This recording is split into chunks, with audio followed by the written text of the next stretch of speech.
2020 has been quite a year for America.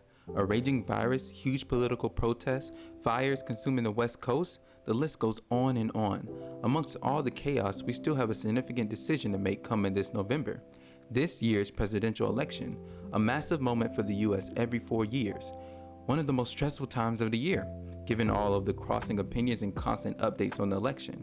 If you expel that stress by spending your free time gaming as I do, then you probably care more about getting on top of the leaderboard than the election. But the vote you sent in this year might affect your gaming lifestyle and your wallet more than you expect.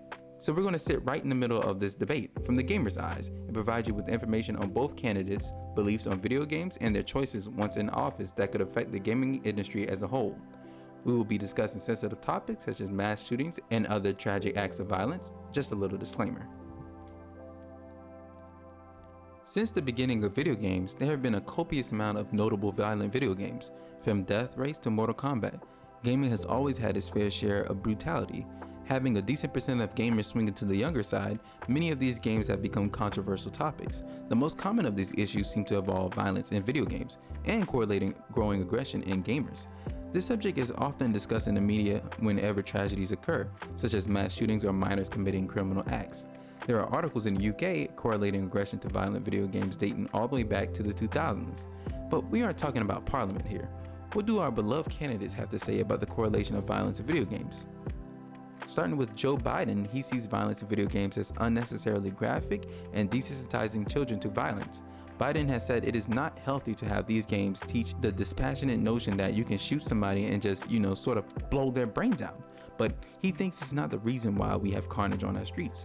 In the past, Biden has had no problems wanting to add extra taxes to violent media, specifically video games. There is no restriction on the ability to do that. There's no legal reason why they couldn't, Biden said to a group of evangelical leaders back in 2013. Although nowadays he seemed to have moved away from blaming video games for social problems that are far too complicated to simply be explained by taxes. Even though he suggested that these games teach people to kill, he doesn't exactly agree with people using this as a scapegoat for the real reason these violent crimes are committed. On the other hand, Donald Trump sits on the side of the argument directly connecting the two.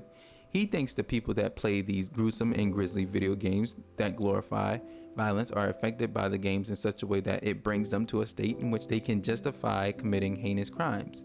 He has single-handedly blamed these types of games for tragedies. He said they, the games, were contributing factors to mass shootings such as the ones in El Paso, Texas, and Dayton, Ohio. As a direct touche to both of these arguments, researchers from the EU and the US say that there's absolutely no causal evidence that violent video game play leads to aggression in the real world. Not only has there been extensive research done on the subject, there are also statistics that straight up show that gamers and violent games aren't the cause, but that the problem probably roots closer to the foundations of this country as a whole. Roughly 60% of Americans are gamers. Yeah, that's a lot, but you don't see 60% of the population walking around shooting at each other on a day-to-day basis. Some countries like Australia have similar numbers in relation to the percent of gamers, while having less than a third of the US attacks that occur annually. When it comes to the candidates, neither really seems to be taking the side that defends gaming.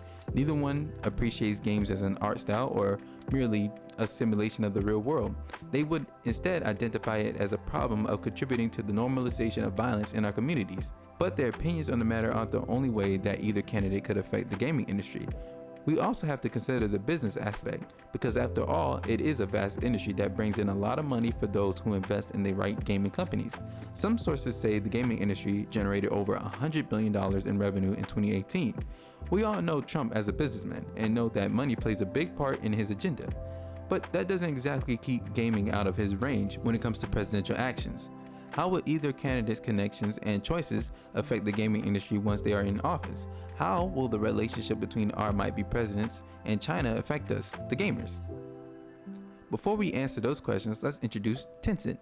They are the puppet master of the gaming industry. They have shares in some of the biggest games in recent years. They have a 40% share of Epic Games, the creators of Fortnite, a 5% stake of ownership of Blizzard Games, who claim titles such as the recent Call of Duties and Overwatch. Oh yeah, and not to mention, they are direct owners of Riot Games, the team in charge of League of Legends and Valorant, two of the biggest titles of recent years. That's just a few of the companies and games they are affiliated with. Tencent has its hands in the gaming market all over the world. There is no doubt you have played at least one title they are connected to. But of course, like many things that end up in America, they were made in China. Tencent is a Chinese company, and we all know that America hasn't had the best rep with China in recent years. So that takes us back to our question: how will the relationship between our might-be presidents and China affect us, the gamers? Well, you probably live under a rock if you didn't hear about the ban on TikTok that Trump signed recently.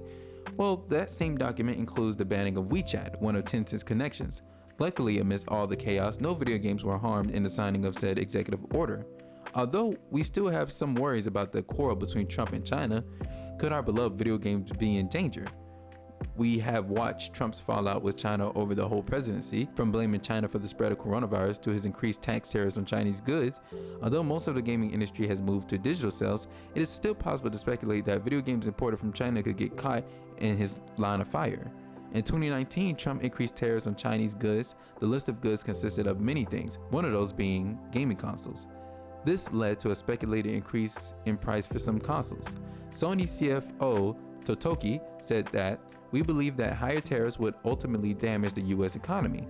Although those tariffs on consoles were raised in early 2020, nothing says Trump might not bring them back.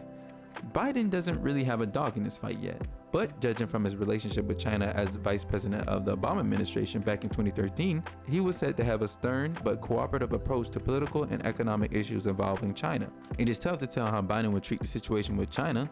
Some political analysts say that he will have a more consistent approach to the Chinese problem than Trump has. He plans to hold China accountable for their treatment of minority groups in their country. Who knows if the increased tension between the two powers will lead to economic problems, leading to more tariffs on Chinese goods, which will involve video game consoles. At the end of the day, this is all significant amounts of speculation on each candidate's beliefs and how they will act upon them. There is no telling who will keep our games safe from extra taxation and potential banning. Even if ties are cut off entirely from China, which is incredibly unlikely since China was the United States' largest supplier of goods imports in 2018, we still have an entire online gamescape at our grasp. Streaming video games isn't in the distant future, having games ready to go without buying expensive consoles and hardware to run AAA games. You may soon be able to access those only through the internet connection. I digress. We aren't saying you shouldn't vote. If you're an American, ignoring your right to vote would simply be a disservice to you and your community. Hopefully this video helps you in making your decision whether you want another 4 years of making America great again, or you want to let Obama's run and have a go at the Oval Office. We hope you stay safe and try to make the best out of the rest of this crazy year. Before you go, I think as gamers, we must demand the most from our field. That's why I am starting the hashtag #WhatAboutUsGamers. It's time we rise and step up to the occasion. Thank you, everyone. Oh, and also, goodbye for now, friend.